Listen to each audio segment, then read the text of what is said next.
Kupovina ljudima prodaje bola. Pa ja kad sam imala 11 godina, mene majka prodala. Samo jedno. Devojka, ti treba da shvatiš da si upala u prostituciju. Ja sam tebe platio da spavaš sa mnom, radiš za opasne momke. Tamo ti dođe svakakvi ljudi, može da ti bude i otac, može da ti bude i brat, može deda može da ti da bude. Ti moraš, hoćeš, nećeš, moraš. Mene bija, moraju sve ostale da stoje u vrsti i da gledaju, da znaju šta će ih snaći ako nešto urade. Svako može da postane žrtva i svako može da upadne u taj problem.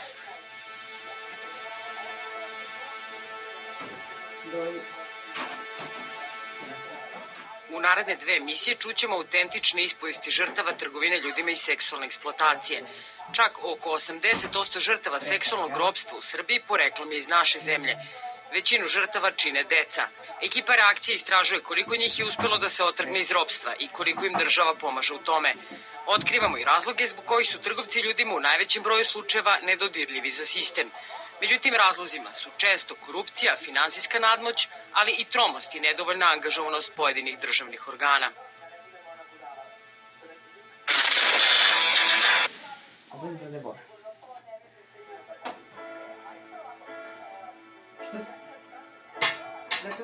Trgovina ljudima je svaki vid eksploatacije drugih, to jest prisiljavanja da određene stvari čine bez sopstvenog pristanka i za korist osobe koji ih drži u položaju ropstva. Seksualna eksploatacija je najzastupljeniji vid trgovine ljudima u svetu, a ujedno je i jedan od najunosnijih oblika organizovanog kriminala. Žrtve trgovine ljudima svojim vlasnicima u svetu godišnje donesu zaradu od oko 60 milijardi evra. Prve 3 kriminalne globalne kriminalne delatnosti su trgovina oružjem, drogom i trgovina ljudima. I sad sve zavisi kako se prva pozicija se smenjuje. Neko kaže da je prva trgovina ljudima, ako se proceni da u svetu ima 27 miliona ljudi koji žive u ropskom položaju, onda svi oni nešto rade i mislim, verovatno je, ako se uzmu te početne pozicije, veoma velika onda zarada od trgovine ljudima. Nisu rađene procene za Srbiju koliki su zarade trgovaca. Na nivou, na tom globalnom nivou to ide od nekoliko do nekoliko desetina milijardi dolara. Ono što mi znamo, mislim priča koje smo mi čuli je od klijentkinja je da, znate, većina njih je znala koliko je zaradila i šta je trgovcu donela i šta je trgovac od tih para napravio. Samo se gleda. Pa, po agencijama sam znala dok sam radila da im donosim, znači, po 1000-1500 maraka, dok su marke postale u evrima, isto tako, do 1000 evra sam znala da zaradim. Na ulici, to za ceo dan, znači, do uveče, do neke 2 sata noću. Pa smo spali po Crnoj Gori, po jahtama, po vam, po tamo. Ne znam nije da je sve nisam bila. Bila sam i, posle na ulici je bilo to manje. Na ulici je bilo, što ne može na ulici, to i manja cena i drugačija. Ovo je na sad cena od 100 do 150 evra, a na ulici je to 10-20 evra i tako. Zarade mogu biti od 30.000 mesečno do 300.000 mesečno, opet zavisi koliko ima žrtva. Znate, mislim, teško je napraviti procenu ovako generalnu.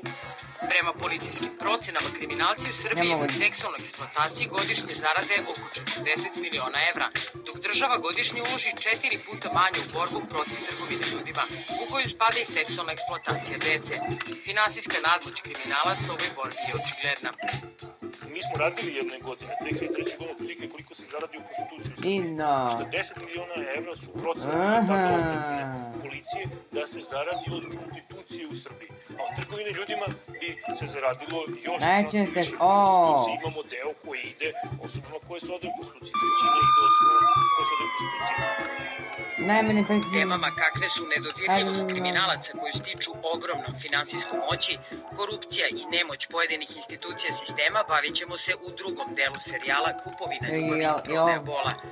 Ekipa reakcije u nastavku istražuje koliko je ta nadmoć prisutna u odnosu zlostavljač-žrtva. Da bismo lakše mogli da razumemo koliko je žrtva trgovine ljudima u podčinjenom položaju, potrebno je da znamo šta zapravo predstavlja taj robovski odnos u kom se našla. Osjećaj bespomoćnosti, vremenom razara ličnost. Pa znam, čim padne noć, ja znam šta mi čeka. Moram opet. I tamo ti dođe svakakve ljudi. Može da ti bude i otac, može da ti bude i brat, može dođe stare matori, deda može da ti bude. Moraš, hoćeš, nećeš, moraš. U tom trenutku je najteže. Ti dođe neki, natera te na svašta da radiš. I ako nećeš, ako ne, onda ti bivu. Ja sam već bila oprostila sa svojom sudbinom, sa svime, više nisam imala izbora u pripaziti su mere koji dokle trajem i dok izdržim gotovo. Tako, faktički sam ono, gotovo. Vidim doktor neće mi pomoći. Strašno. Pokušavala sam ja i da se ubijem i sve to, nije telo popom, nisam uspjela nekako, mi nije se dao. Pokušala sam ja 100 puta i sve to. Mi ovdje govorimo o jednoj vrlo kompleksnoj traumi koja se u literaturi izjednačava sa torturom, a to znači da je to dugoročna trauma koja oštećuje bukvalno sve nivoje naše ličnosti, znači ponavlja se i sasvim je različita od jednog traumatskog događaja koji se desi jednom u životu i nekako ne naruši se naše kapacitete. Mi zaista govorimo o jednoj od najkompleksnijih trauma koje ljudsko biće može da doživi. Trgovci ljudima koji seksualno eksploatišu žrtve diraju decu i osobe bez iskustva. Izvršilac je perfidan računa da će tu osobu moći duže vremena da eksploatiše. To je njegov motiv, da će lakše da je kontroliše. Da će ta osoba imati slabije mehanizme odbrane, da će ih lakše slomiti.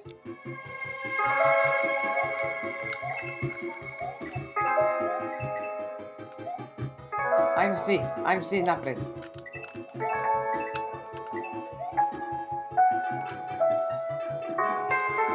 Ajde. Za razliku od 90. godina prošlog veka, kada su u Srbiji eksploatisane uglavnom devojke iz okolnih zemalja, starosti između 20 i 25 godina, danas je sve više devojčica u tom poslu. Najčešće se rekrutuju devojčice uzrasta 12 do 15 godina, a čak oko 80% njih poreklom je iz Srbije. One pripadaju svim staležima, žive s roditeljima ili bez njih, dobri su i loši đaci. Niko nije zaštićen, ali nijedna ženska osoba, nijedna muška, niti ničije dete, da li bilo bogato, da li bilo siromašno, da li bilo ovako, onako, znači svako može da postane žrtva i svako može da upadne u taj problem. Zato što kako godine dani, kako ovo sve se dešava u zemljama i prolaze, jako su postali prefrigani i pametni na sve moguće načine, dolijaju do svojih ciljeva. Ajde.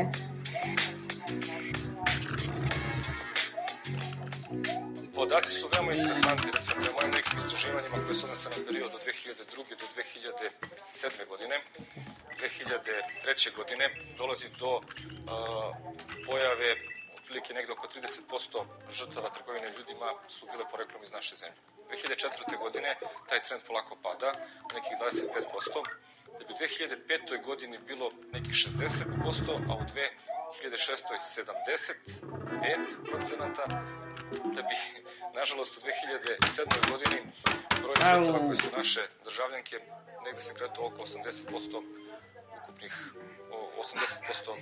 od ukupnog broja žrtava. Što se tiče starosne granice, ona definitivno gravitira mlađoj životnoj dobi. A sad pojedinačni primjeri vezuju se i za devojčice koje su žrtve trgovine ljudima, pre svega se govori o njima, koji imaju i mlađe od 14 godina. Ko regrutuje devojke od 16? Ko regrutuje? Ljudski monstrum. Znači, a hoću vam kažem, mislim, ko regrutuje? Regrutuje neko kome je čisti interes samo zarad.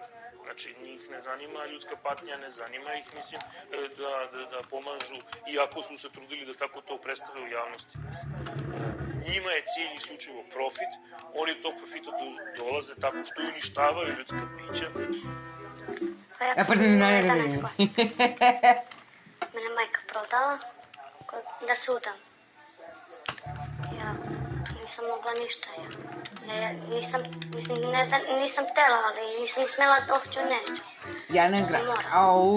Ona me prodala za neke 200 marka, koliko je 500 marka, ne znam ne. Kad su O mi čemu? prodali, na drugi dan odmah su me Pa da. stavili da radim, ali ja nisam znala o čemu se radi ni ništa. 250 evra i džinđu. Prodato je dete za kolo televizor, prodato je dete za frižider polovan.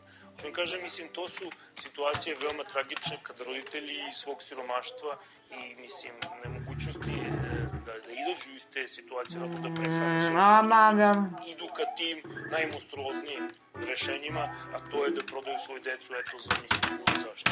Najčešći slučaj zapravo jeste da njih i podvode organizuju za prostituciju, prodaju, da li za prosjačenje ili zbog prinudnog braka njihova najbliža porodica, odnosno to je najčešće otac, potom braća, neretko i majka. Njih je i sramota o tome da razgovaraju. Kad su rekli da ovde moraš da radiš toliko tarifa, 1000-1500 dinara, ja kažem, pa ja ne znam zašto daju 1500 dinara, kaže za seks. Trgovci ljudima biraju decu bez porodice, iz razorenih brakova ili onu decu o kojoj nema ko da brine. Primećeno je da te devojčice, najčešće se radi, ima naravno muškog pola, ali najčešće u većem obimu su devojčice, potiču iz razorenih porodica. Najčešći slučaj žive u nekim teškim egzistencijalnim materijalnim uslovima.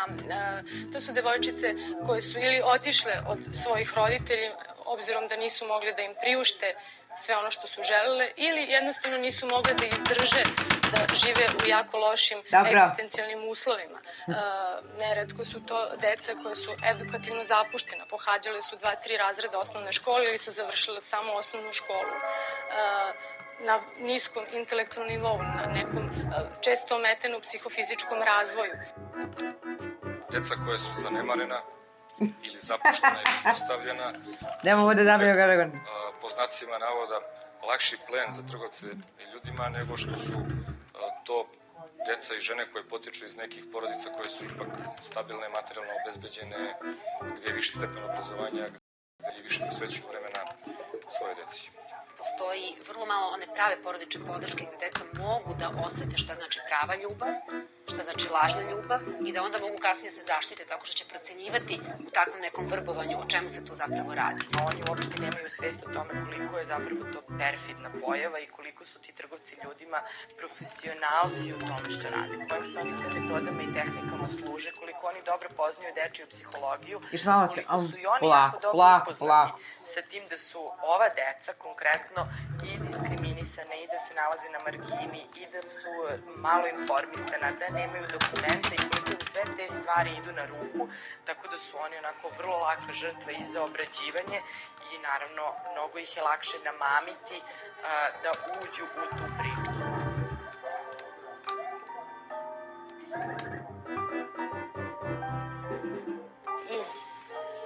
Jedne okolne sam republike ili kako već da kažemo sam došla ovde, izbegla i radila sam kao konobarica, sama sam, nemam porodicu, znači nemam roditelje, nemam nikoga svoga ovde, znači morala sam sama što kažu trbuhom za kruhom, znači od moje 15. godine. I za to vreme sam radila po kafanama, po restoranima, po kafićima, gde god sam stigla i što sam stigla morala sam, jel, samo tako sam mogla da opstanem. Ja sam njima idealni izbor bio, zato sam i bila tako dugo, zato što nemam nikoga, sama, polupismena, naivna, znači nemam kome da se obratim. Razmišljaju kao što razmišljaju i neke policijske organizacije i snage sprovođenja zakona. Bave se riziku. Oni znači smanjuju svoj rizik u tom smislu što biraju nezaštićene osobe i one osobe koje će im najmanje pružiti otpor i one zbog koji će i najmanje boleti glava u smislu da će neko da se bavi da će neko da dođe da im pokuca vrata da pita da im je ćerka, da im je sestra. Mogli bismo da kažemo, ako generalizujemo, znači možemo kasnije govoriti o konkretnim primjerima koji govore o sasvim drugačijim tipovima ličnosti, da je reč o ljudima koji su spremni na prevare, ljudima koji se samo prikazuju u sasvim drugom svetlu, koji su neosetljivi na patnje drugih, koji su samoživi, koji su istrajni, koji nemaju tu empatiju, ali veoma dobro procenjuju ponašanje i situaciju žrtve. Ljudima koji su mi ih tako zovemo socijalno predatori, koji su u stalnom nesmetanom lovu na žrtve, na plen. I u tom lovu je sve dozvoljeno. Za razliku od deteta koje je naivno i bez iskustva, trgovci ljudima za svaki svoj naredni potez imaju unapred utvrđen plan. U njihovom sistemu rada podela uloga je precizna i veoma važna. Pa oni ovo sve rade spremno, sve je to organizovano, znači bukvalno od najsitnijeg detalja do najkrupnijeg detalja sve organizovano i sve se zna ko šta radi, ko je vozač, ko je pratilac, ko je vrgolac, ko je, znači nema nijedna stvar nije prepuštena slučaju, apsolutno nijedna i sve se radi po tome. U trgovini ljudima postoji podela uloga. I vrlo često, mislim, jedne osobe se bave samo vrbovanjem, a onda druge osobe preuzimaju, znači, vezano za elemente zaključivanja nekih radnih ugovora ili nekog radnog odnosa, pa onda dalje druge osobe su povezane sa eksploatacijom. U Beogradu sam radila u jednom poznatom restoranu koji neću da imenujem. Tu sam upoznala ženu s kojom sam počela konstantno da se družim. Pomagala mi novčano, oblačila me, budila me, hranila me. To moramo navijem da čase. Bukvalno kao da mi je majka. Posle nekih 3-4 meseca, 5, druženje i svega, znači lepog što sam proživjela pored nje i sa njom, ponudila mi je posao da napisim taj gde sam radila kod njenih prijatelja. Da će imati veću platu, da će imati plaćen stan, da će dobijati čak i garderobu, što je to meni malo delovalo nestvarno, ali ja sam bila mlada, bila sam